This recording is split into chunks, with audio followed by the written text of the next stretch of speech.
ՅՈՒՆԵՍԿՕ-ի համաշխարհային մշակութային ժառանգության գրանցամատյանում հայկական ցանկացած ամրագրում մեծ աշխուժություն է առաջացնում տարածաշրջանում։ Նախ դուդուկներ, հետո խաչքարը, Սասունցի Դավիթ էպոսն ու լավաշը։ Տարեվերջին մեր հարևանները աշխուժանալու ևս մեկ առիթ կունենան։ Հայաստանը հայտ է ներկայացրել, որ Քոչարին ընդգրկվի ՅՈՒՆԵՍԿՕ-ի համաշխարհային ժառանգության հայկական ցանկում։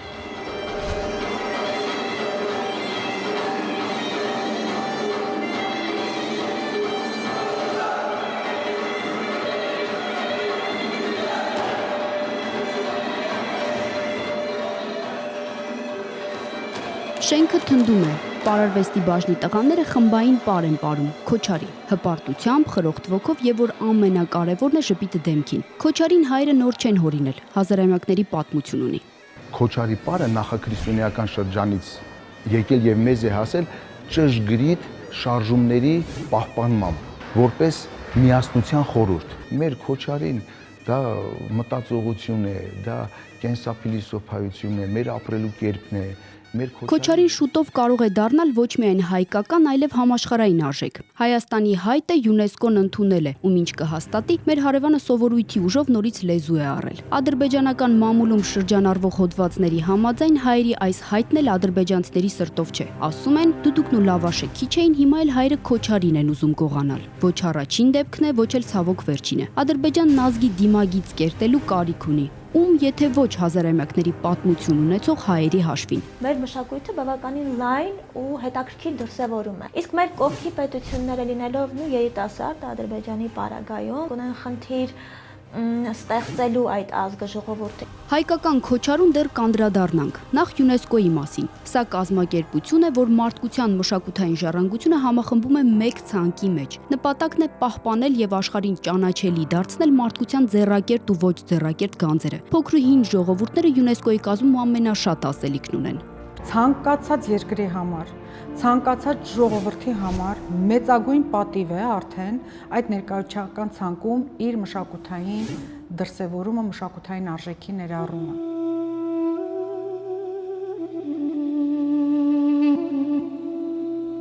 Ջուղայի միջնադարյան գերեզմանն ու հայկական խաչքարերն են։ 2006-ին աշխարհը չգիտեր, ինչ արժեք ունի խաչքարը հայերի համար։ Այն ընդգրկված չէր ՅՈՒՆԵՍԿՕ-ի պահպանության օբյեկտների ցանկում։ Մշակութային վանդալիզմն այն ժամանակ անպատիժ մնաց։ ՅՈՒՆԵՍԿՕ-ն այս եւ նմանատիպ այլ դեպքերը կանխելու առաքելություն է վերցրել ուսերին։ ՅՈՒՆԵՍԿՕ-ի ցանկում հայտնվելու համար պետք է բավարարել առնվազն 3 նախապայման։ Նախ մշակութային արժեքը պետք է լինի տվյալ պետության սահմանում։ Դարերով փոխանցված արժեքի կրողները պետք է կենդանի լինեն։ Հասարակությունը պետք է արժևորի եւ կիրառի այդ մշակույթը։ Օրինակ տարազը հայկական է ազգային հայտնի կարերով եւ նախշազարդերով, բայց այն չի կարող ընդգրկվել ՅՈՒՆԵՍԿՕ-ի ցանկում։ Հիմա տարազ չեն հագնում, երբեմնի ազգային հագուստն այսօր արդեն թանգարանային նմուշ է։ Գանչում է մարիարի Yar boyutmernem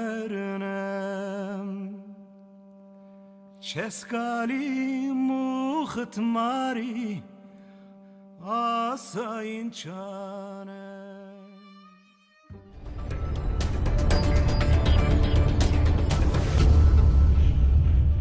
Թե որ երկիրը քանի գրանցում ունի ՅՈՒՆԵՍԿՕ-ի ցանկում չափանիշ չէ, բայց տարածաշրջանի երկրներից Հայաստանը հետ չի մնում։ Վրաստանը շատ ամենաքիչն ունի ներկայացրած հայտեր։ Հայաստանը շատ լավ,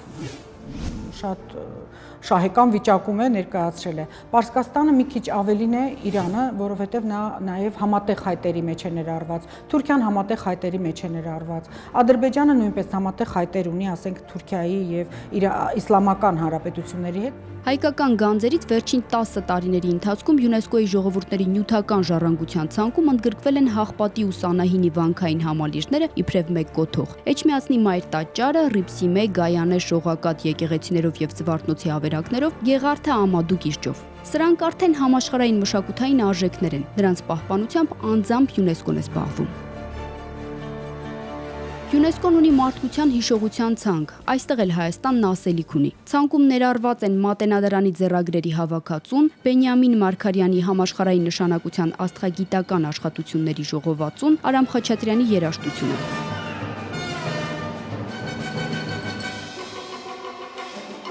Հարևան երկրներից Վրաստանն ընդգրկել է բազմաձայնությունը։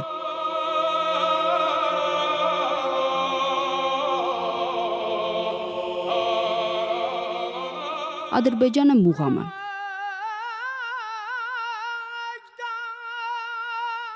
Հայկական ոչ նյութական ժառանգությունից ՅՈՒՆԵՍԿՕ-ի կազմում են ընդգրկվել դուդուկը, երաժշտության հանդերձ, խաչքարը, խաչքարագործության հանդերձ, Սասունցի Դավիթ էպոսը, լավաշը։ Դուդուկի եւ լավաշի պարագան ոմանք չմարսեցին, Հայաստանի հայտը բողոքարկվեց։ Ադրբեջանը, Թուրքիան եւ Իրանը լավաշը տարածաշրջանային արժեք էին համարում։ ՅՈՒՆԵՍԿՕ-ն հայտը բավարարեց։ Հօգուտ Հայաստանի կռվախնձորի թեման չվրիպեց տեղական ու միջազգային լրատվամիջոցների աչքից։ Иран и Азербайджан могут оспорить решение ЮНЕСКО признать лаваш нематериальным культурным наследием Армении. Правда, был один скандал. Армения с Азербайджаном не могли поделить лаваш. И вот хорошая новость. После долгих споров ЮНЕСКО все-таки включил армянский лаваш в список нематериального культурного наследия. На вопрос, почему включили, сами пекари отвечают просто. Лаваш спас от гибели армян, спасет и все человечество. Չի եղել մի որևէ հայտ, որի վերաբերյալ քննարկումներ եւ այլն չլինեն։ Ադրբեջանական քիչ թե շատ անկախ լրատվական կայքն է, որտեղ որ քննադատություն է հնչում հենց նույն ադրբեջանցիների ադրբեջանական ղեկավարությանն ուղղված, որ բա ինչու մենք շուտ չէինք այս ամենին պատրաստվել։ Լավաշը ՅՈՒՆԵՍԿՕ-ի մշակութային ժառանգության հայկական ցանկում ընդգրկվելուց հետո անգամ Ադրբեջանը պարտությունը պատվով չընդունեց։ Չնայած լավաշը կարճ ժամանակում դարձավ Հայաստանի այցեքարտերից մեկը, համացանցն էլ ողողվեց հայկական լավաշի պատրաստման տեսանյութերով, բայց մեր հարևանը շարունակում է թոս փչել ժողովրդի աչքին։ Չգիտեին ինչին հավատալ, որովհետև հայկական մամուլը գրում էր լավաշը ամրագրվել է որպես հայկական, իսկ ադրբեջանական մամուլը գրում էր ոչ։ Մենք կանխել ենք այդ, ոչ մի բան չի եղել։ Իսկ օրինակ հեղինակավոր Trend գործակալությունը, ադրբեջանական լրատվական ինքը տեսեք ինչ վերնագրով է ներկայացնում, թե իբր հայերի փորձը ամրագրելու կանխված է։ Ադրբեջանի ախորժակն ավելի մեծ էր դուդուկի պարագայում։ Վառ երևակայությունն ու հավակնոտ բնավորությունն այս անգամ մեր հարևանին հեռու էր տարել։ Պնդում էին հայկական դուդուկն ադրբեջանական նվագարան է։ Դուդուկն ադրբեջանցիներն անվանում են բալաբան, համարում են իրենց ազգային նվագարանը եւ ամենամեծ, չակերտավոր ասեմ, ամենամեծ մշակութային դրսևորումը, որ այդ անիրավ հայերին հաջողվեց իրենցից գողանալ։ Ադրբեջանում շատ ավելի մոլեգին կարող ենք անգամ այդ բառն օգտագործել, ավելի մոլեգին են արձագանքում նման զարգացումներին, քան Թուրքիայում։ Այսինքն այն ինչ մոտավորապես մեզ մոտ է, այսինքն քննադատում ենք, որ այս կամ այն հարցում passim ենք, գրեթե նույնը թուրքական մեդիա դաշտում է, եւ փորձագիտական եւ լրատվական դաշտերը մեղադրում են, որ passim են եւ հայերը մեզանից առաջ են անցնում։ Դարերի ընթացքում զավթողական քաղաքականության շնորհիվ այսօրվա Թուրքիայի տարածքում համաշխարհային նշանակության բազմաթիվ գանձեր են մնացել։ Թուրքիան այն ընդգրկում է սեփական երկրի մշակութային արժեքների կազմում։ Այդ կերպ ՅՈՒՆԵՍԿՕ-ի թուրքական ցանկում են հայտնվել հայկական սրբավայր աղոթատեղին Նեմրութ լեռը, իսկ ոչ նյութական ժառանգությունից հայերի տոնական ու ծիսական ուտեստը Հարիսան։ Սա դեռ ամենը չէ, հերթը Անիի ավերակներին ու Աղթամարի Սուրբ Խաչ եկեղեցումն է։ Թուրքիան Անին ՅՈՒՆԵՍԿՕ-ի ցանկում ընդգրկելու փորձեր է անում դեռ 2012-ից։ Աղթամարի Սուրբ Խաչ եկեղեցին այս տարվանից է օրակարգում։ Անի դեպքում շեշտում եմ, նշված է, որ հայկական է, սակայն այդ նշված է նաև, որ այլ մշակույթների եւ քաղաքակրթությունների հետքեր է կրում Անին։ Նշված է, որ դա Բագրատունիների օրոք է ծաղկում ապրել, հայկական թագավորություն է, հայկական եկեղեցիներ են, միևնույն ժամանակ նշված է նաև այլ մշակութային շերտերի մասին, մասնավորապես զուտ Թուրքիային հետաքրքրում է Սելջուկյան շերտը, Սելջուկյան մզկիթը, այնպես որ դա նույնպես շեշտված է։ Իսկ արդեն երբ որ վերադառնում ենք Աղթամարի դեպքում, ապա այնտեղ հենց իրենք հիմքեր չունեն այլ որևէ այլ պնդումներ անել։ Համաշխարհային արժեք ունեցող մշակութային կոթողներով Թուրքիան իսկապես կարող է գլուխ գովել։ Միայն թե մշակութային այդ արժեքները հունական են, բյուզանդական, հայկական։ Ուրիշների գանձերն իրեն վերագրելու հաշվին Թուրքիան հարստացնում է ՅՈՒՆԵՍԿՕ-ի թուրքական ցանկը։ Իսկ հայկական մշակութային արժեքների մասին չեր էլ հիշի, եթե կառավարությունը որդեգրած չլիներ թաց տեղը չպարկելու քաղաքականությունը։ Ինչու՞ չէ։ Մեկ ձեռքով երկու ձմերուկ է բռնում։ Մի կողմից զարգացնում է զբոսաշրջությունը, մյուս կողմից քաղաքական խնդիր է լուծում։ ոչ միայն туриզմի, զբոսաշրջության խնդիրներ է լուծելու, այլ նաև Թուրքիայի միջազգային իմիջի խնդիրներ է լուծելու, այսինքն աղթամարը վերակառուցելուց հետո Էրդողանը ամեն հարմար առիթի հայտարարում է, որ մենք այն իշխանությունն ենք, այն կառավարությունն ենք, որ հայկական եկեղեցի է վերանորոգել։ Սակայն այստեղ պետք է կշեռքի երկու նժարները համեմատել եւ հասկանալ, արդյոք մեզ համար ավելի նախընտրելի է մեր պատմամշակութային արժեքները պահպանվեն, թե Թուրքիան դրանք օգտագործի սեփական շահերը լուծելու համար։ ՅՈՒՆԵՍԿՕ-ի հայկական ժառանգությունը ոչ միայն մշակութասեր հանրությանն է հուզում։ Համաշխարհային նշանակության մշակութային արժեքները հաճախ քաղաքական շահարկումների թեմա են դառնում։ 2014-ին ժառանգություն խմբակցության падգամավորը նամակ էր գրել վարչապետին։ Զարուհի Փոստանջյանն առաջարկում էր Հայաստանի կառավարության անունից պաշտոնական հայտ ներկայացնել ՅՈՒՆԵՍԿՕ-ին եւ մշակութային հայկական ժառանգության ցանկում ներառել բիբլիական լեռը՝ Արարատը։ Նախադեպը կար 2013-ին ՅՈՒՆԵՍԿՕ-ի մշակութային ժառանգության ցանկում էր ներառվել ճապոնացիների Արարատը, Ֆուջիաման։ Հայ ժողովրդի բնորանի եւ հազարամյակների ընթացքի խորհրդանիշ Արարատ լեռան շուրջն է ձևավորվել հայկական քաղաքակրթությունը, որի ազդեցությունը մեր մենթալիտետի վրա բացառիկ է, ինչը եւ հիմք է հանդիսանում որպես հայկական մշակութային ժառանգություն ՅՈՒՆԵՍԿՕ-ի համապատասխան ցանկում գրանցում ստանալու համար։ Զարուհի Փոստանջյանի հարցմանն արձագանքեցին նախ մշակույթի նախարարը, ապա նաև Հայաստանի ՅՈՒՆԵՍԿՕ-ի ազգային հանձնաժողովի գլխավոր քարտուղարը։ Երկու դեպքում էլ հարցման պատասխանը բացասական էր։ Համաձայն ՅՈՒՆԵՍԿՕ-ի կանոնադրության ոչ թե Հայաստանը, այլ Թուրքիան կարող է Արարատ լեռը որպես ՅՈՒՆԵՍԿՕ-ի ոչ նյութական կամ մշակութային արժեք գրանցելու հայտ ներկայացնել։ Թիկունքում հայերի ու Հայաստանի խորհրդանիշն է։ ՅՈՒՆԵՍԿՕ-ի մշակութային ժառանգության հայկական ցանկում ցավոք չի կարող ընդգրկվել։ Բիբլիական լեռը գտնվում է Թուրքիայի տարածքում։ Չի բացառվում, որ այն եւս արժանանա անի եւ աղթամարի ճակատագրին։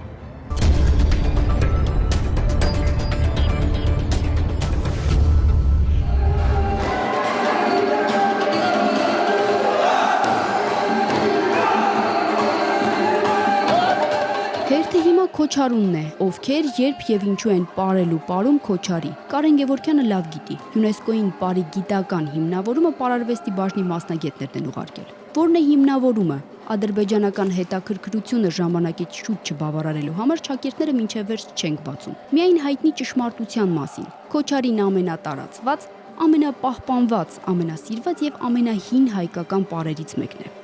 Քոչարին նախաքրիստոնեական պարատեսակ է։ Կարեն Գևորգյանն ասում է, Քոչարի բառի քոչ արմատը պետք է կապել խոյ բառի հետ։ Տղամարդիկ ժամանակին նմանեցվել են խոյի կենդանուն։ Այդ ասոցիացիան եղել է նաև այն ժամանակ, երբ տղամարդիկ Քոչարի են պարել։ Քոչարու որոշ պարաձևելում անգամ կա հատված, երբ տղամարդիկ ասել է, թե խոյահարում, պոզահարում են իրար։ Հանդիսանում է որպես խոյ կենդանու պաշտամունքի պար եւ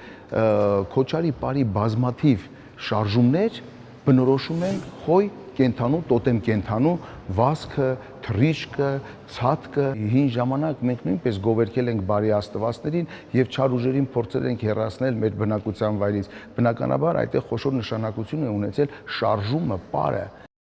Հազարամյակների ընթացքում Քոչարու շարժումները հղկվել են։ Սերնդեսերունդ մեզ է փոխանցվել ազգային պարատեսակի ավելի քան 150 պարաձև։ Ու որքան էլ Քոչարին տղամարդկանց պար է, Քոչարի պարելու գայթակղությանն այսօր աղջիկներն էլ են տրվում։ Ինչ Քոչարի գիտեք, օրինակ կարող եք Մուսալեռան Քոչարին, հիշում եք։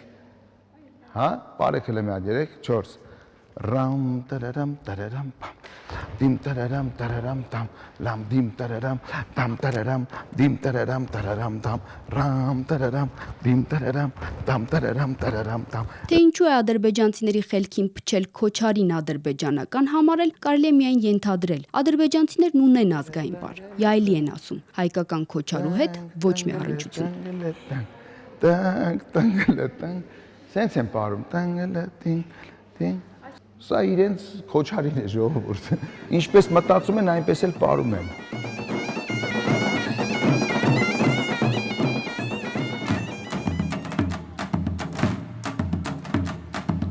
Քոչարին ՅՈՒՆԵՍԿՕ-ի ցանկում ընդգրկելու արժանի միակ պարը չէ։ Հայկական պարերի գանձարանում ունենք ավելի քան 200 պարատեսակ, որոնք հազարամյակներով մեզ են հասել եւ ինչպես Քոչարին արժանի են ընդգրկվելու ՅՈՒՆԵՍԿՕ-ի մշակութային ժառանգության ցանկում։ Ինչպես լավաշը, դուդուկը, խաչքարը եւ հայկական պատմամշակութային կոթողները, Քոչարին եւս կարող է այցեքարտ դառնալ Հայաստանի համար։ ՅՈՒՆԵՍԿՕ-ի մշակութային ժառանգության ցանկում ընդգրկվելը, եթե օգուտ չտա, վնաս հաստատ չի տա։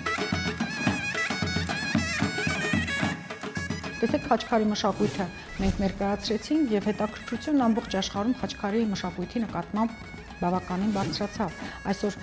Ճապոնիայում, Ֆրանսիայում, տարբեր երկրների լավագույն գեղարվեստի ակադեմիաներում ուսուցանվում է նաև խաչքարի մշակույթ, ամեն տարի գալիս են այստեղ վերապատրաստման, հետաքրքրությունը մեծացել է խաչքարագործ վարպետների նկատմամբ։ Քոչարիով ոչինչ չի ավարտվում, հայ ազգագրագետները նոր պրպտումների մեջ են։ Հաջորդ տարի գուցե ՅՈՒՆԵՍԿՕ-ի միջոցով աշխարհի մշակութասեր հանրության քննարկման թեմա դառնա հայկական ավանդական հացկերույթը, աշխարհին արդեն իսկ հայտնի հայկական հյուրասիրությամբ։